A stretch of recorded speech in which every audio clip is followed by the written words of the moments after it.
TV and on Facebook at Ghana Broadcasting Corporation. My name is Micheline Taka. Thanks so much for joining us. First, today's headlines. Popular footballer allegedly kills 3 children at a Besim in the Bunu region, and members of University Teachers Association of Ghana resume work after 20 days of strike. Demolition exercise underway on the 3-story building at Makola Market gutted by fire on July 5, 2021, and bandits in Nigeria released 15 more students kidnapped last month from Baptist School. These and more to expect. Now the news in details. A demolition exercise on the 3-story building at Makola Market, which was gutted by fire on July 5, 2021, is currently underway. The 48th Engineers Regiment of the Ghana Armed Forces and officials from NADMO and the Ghana National Fire Service are undertaking the exercise. The area has been cordoned off with just a handful of people around to witness the exercise. A 7-member committee set up by the Accra Metropolitan Assembly, AMA, recommended that the building structure was weak and compromised and should therefore be put down. Officials said the exercise, which was to take 3 days, will be completed in a week. The AMA chief executive said government, through the Ministry of Trade and Industry, would compensate the affected traders on their loss. Members of the University Teachers Association of Ghana have resumed work after 20 days of laying down their teaching tools pending the negotiations with the government from Monday, August 23, 2021. Members who suspended their strike after meeting government representatives but had not returned to lecture halls held meetings with their various campuses on Friday, August 20, 2021 to deliberate on whether to resume work prior to sitting at the negotiation table with the government from Monday. Members of the association from August 2nd, 2021 laid down their teaching tools and stayed off teaching, examination and invigilation, marking of examination scripts and processing of results.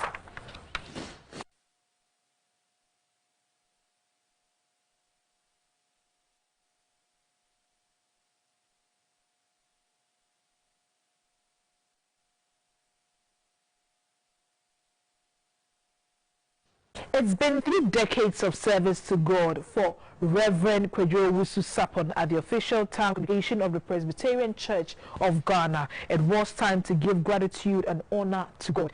Dignitaries at the celebration included the Vice President, Dr. Mahamadou Bawumia, who said the country must also celebrate the favor of the Lord because the gradual economic recovery post-COVID-19 and slow economic growth is the divine intervention of God.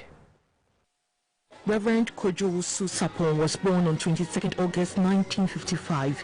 His basic education was at Sunyani Presby and his secondary school at the Sunyani Technical Institute, where he completed his O-level. Reverend Sapon is a product of the Kwame Nkrumah University of Science and Technology, where he read law. He holds a master's degree in planning from the same university.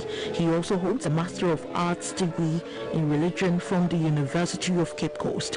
He has served in different capacities in the public sector, including the Social Welfare Department and the Education Service. The ministerial work of Reverend Kwejowusu Sapon started in 1988 when he gained admission into the Trinity Theological Seminary for 3 years of training. Reverend Kwejowusu Sapon has served in several regions, including the Central, Ashanti, Bunahafo, and Greater Accra regions. He has also held positions in the Presbyterian Church, including the acting moderator in 2016, delivering the homily questioned, celebrating the favor of the Lord. Reverend Kwejowusu Sapon recounted how God has been faithful to him in his 66 years on earth and 30 years in ministry despite the many challenges. He stated that his greatest wish is for Ghana to have an effective support system for the aged. My passionate appeal is for your administration to consider establishing gerontology department in our various health facilities to take care of the aged who visit these institutions with minimum delay. Why are they concerned? As a social scientist and as a planner, I have often worked on the aged.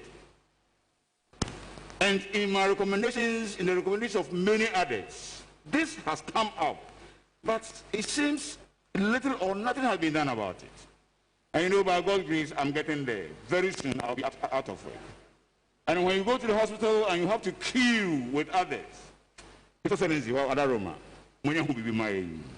President Dr. Mahamudu Bawumia said the selfless work of Reverend Kojo Susapon must be celebrated. Your professional competence will serve our people well. Like the apostles of old, the church and society need wise men like you, because for 30 years you have kept your ears to God's wisdom post. I implore you to let your voice be heard in the national discourse.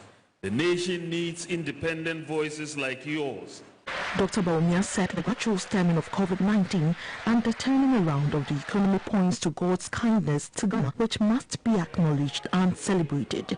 I am happy to mention that economic activity is picking up in the country. Ghana's economy is bouncing back, and we are projecting a 5% growth by the end of this year. And this is going to be considered one of the fastest in the world this year. The church conferred on the Vice President the honor of distant member of the Presbyterian Church. The Acting Inspector General of the Police, Dr. George Kufu-Dampare, has visited bereaved families of the 3 young men who were gruesomely murdered at Abesim near Sunyai. The incident occurred at the farming community in the early hours of Saturday when Richard Appiah, a popular footballer, allegedly murdered his 12-year-old relative with 2 others and kept their bodies in a room. Police have since retrieved and deposited the bodies of Louise Ajuman Jr., Stephen Sapon, and a yet-to-be-identified body at a private mortuary at Mentukwa in the Sunyai West municipality, while the suspect was put in police custody. Dr. Dampare, who was in the town to assess the situation, gave the assurance that the police would conduct expeditious investigations for justice to prevail. Earlier, the IGP held discussions with Berima Kumia Chow, the chief of Abesim, and Chidomhene of the Doma traditional area, and later visited the crime scene at Alaska, a new settlement.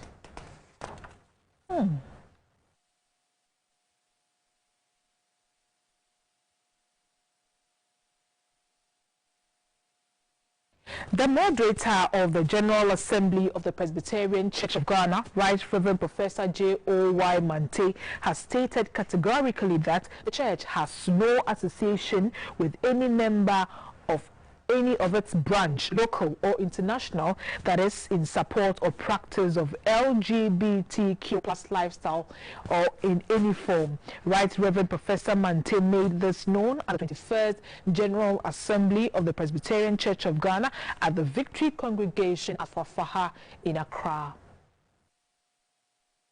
The General Assembly of the Presbyterian Church of Ghana is an annual gathering of commissioners and pastors of the church from home and abroad across the country that meet to deliberate on issues concerning the church and the way forward. The General Assembly, which is also the highest decision-making body of the church, attracted over 250 participants from all the 21 presbyteries.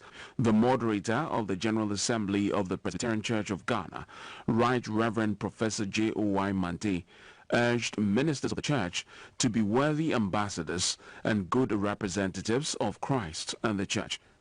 Speaking to GBC News, Right Reverend Professor Mante pleaded with the leadership of the nation to set good examples for the young to emulate.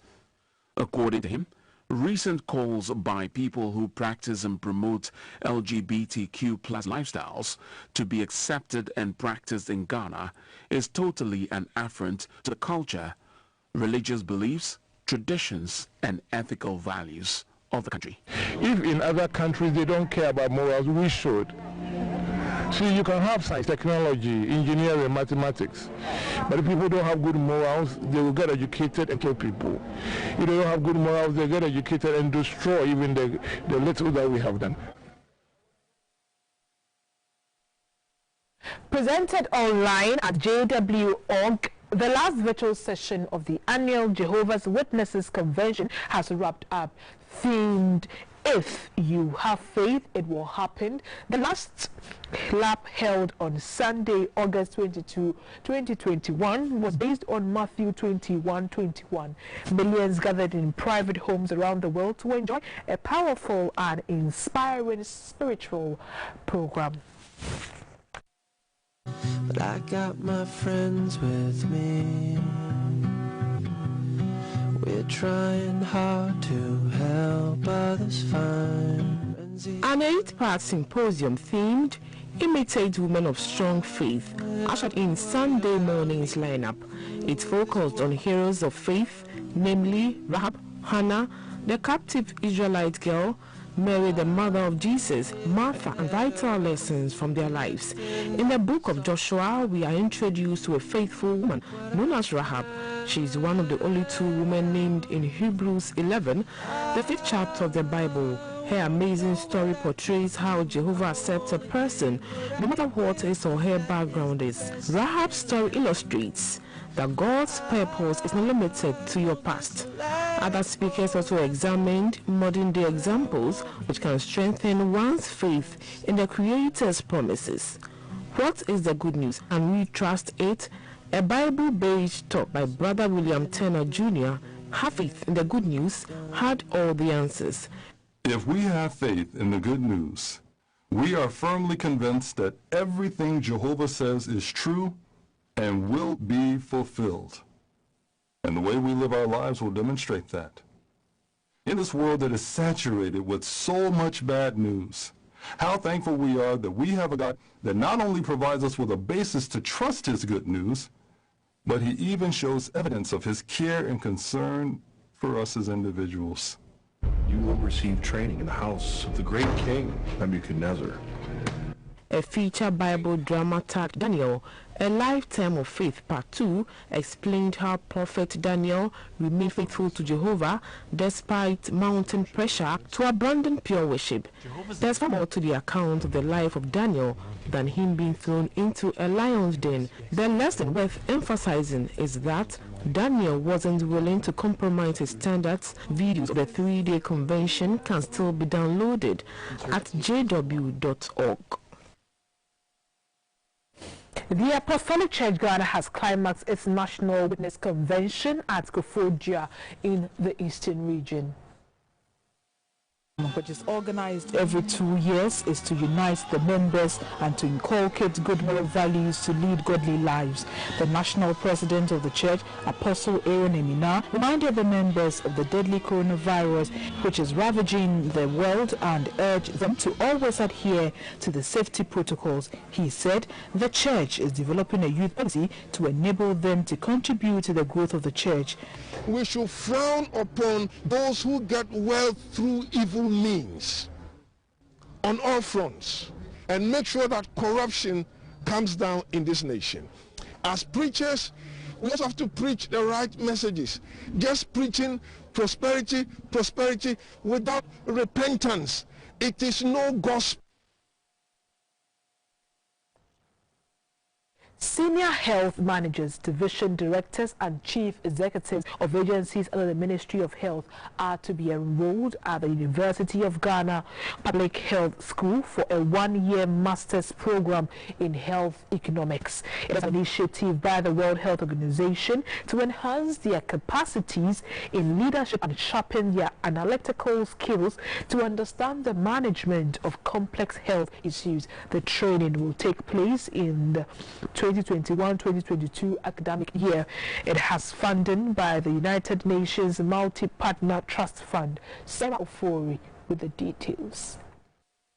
Leadership development is said to be an essential tool for improving health outcomes and creating adaptable health systems. It requires deliberate investment and accountability as well as innovativeness.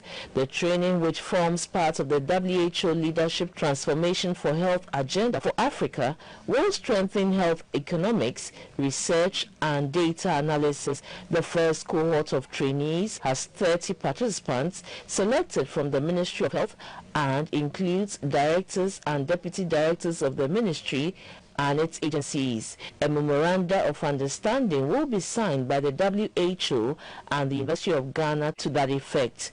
The training for the first cohort has funding by the United Nations Multi-Partner Trust Fund.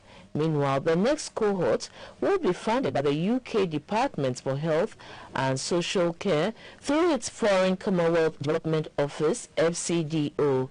The representative of Health Development Partners and Health Advisor of the UK's FCDO, Ms. Uzuamaka Gilpin, called for more inclusive leadership structure, diversity, and appropriate representation. When the Deputy Minister for Health, Madam Tina Mensah, launched the WHO Leadership Transformation for Health agenda in Ghana, she entreated the first set of cohorts to equip themselves with innovative skills and tools to match up with the technological changes in recent times. Sarah Furi, GBC News, Accra. The Ghana Health Service, the National Ambulance Service, and other health stakeholders have met with the Catholic Relief Services in Accra to discuss the CRS's project strategies relative to helping to improve the health sector in the country. The country representative of CSIR, Mr. Daniel Mumuni, says CRS aims at implementing strategic and innovative interventions that will help to deliver the health needs of Ghanaians. The Catholic Relief Service's humanitarian work reaches more than 30 countries in Africa. In Ghana in particular, over the years, the CRS has been working to enhance human dignity and to empower the people they serve. CRS's work includes 3 comprehensive areas: disaster relief and sanitation, as well as agriculture. In May this year, CRS, under its Rural Emergency Health Services and Transport for System Development Program, presented 40 tricycle ambulances and 10 health commodity vans to the National Ambulance Service and the Ghana Health Service. The objective of the meeting in Accra was to elicit cooperation and support from other stakeholders in order for them to contribute more meaningfully to the health sector. Representatives from the Ghana Health Service and the National Ambulance Service expressed their gratitude to CRS for its contribution to the health sector. The country representative of CRS, Mr. Daniel Mumuni, says CRS aims at implementing strategic and innovative interventions that will help to deliver the health needs of Ghanaians. The Catholic Relief Services supports hundreds of transformative projects in more than 100 countries around the world. Obonu FM, a branch of the Ghana Broadcasting Corporation GBC based in Tema, is 20 years old. As the talking drum of the community, key interest groups are worried about the decline in the use of the Dangme language. They are asking for more programs that will project the language and traditions of the Dangmes to survive in the midst of other languages in the Greater Accra region. The 20th anniversary celebration is themed 20 years of broadcasting, our successes and challenges in a cosmopolitan society. Obonu was initiated to give credence to the indigenous people of Ghana and the residents of Greater Accra. Obonu 96.5 FM was established in 2001 to promote the cultural heritage and the traditions of the Gadangmes, as well as facilitate the development of the Gadangme communities in the Greater Accra and beyond. Since its existence, the station has served its audience with authentic news, information, education and entertainment. Among others, the director in charge of Obonu TV and Obonu FM, Mrs. Loretta Vanderpoy, said the successes are worth celebrating. The deputy director of radio at GBC, Mr. Ebenezer Jawu, said GBC is proud of the various successes chalked by Obonu FM. He urged management and staff to introduce more programs to save the Gadangme language as the decline poses a set of challenges. The MP for Tema East, Mr. Ashayo Damton, lauded Obonu FM for upholding the tradition and culture of the Gadangmes. The program outline for the 20th anniversary includes homecoming derby, tree planting exercise, donation to orphanage, cooking competition, quiz competition, among others. Tricycle operators at Iwa, the regional capital of the Upper West region, will now have to register with a recognized union of their choice before operating. The operators will also need permits from their unions to enable them work at night. The new Upper West Regional Police Commander, ACP Peter Ndekugri, agreed and announced this as part of the strategies aimed at enhancing security in the region. Bring you Week in Pictures.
It's News Hour live on GBC News, your news, and Governor Channel. Time to take a quick break. We'll be back.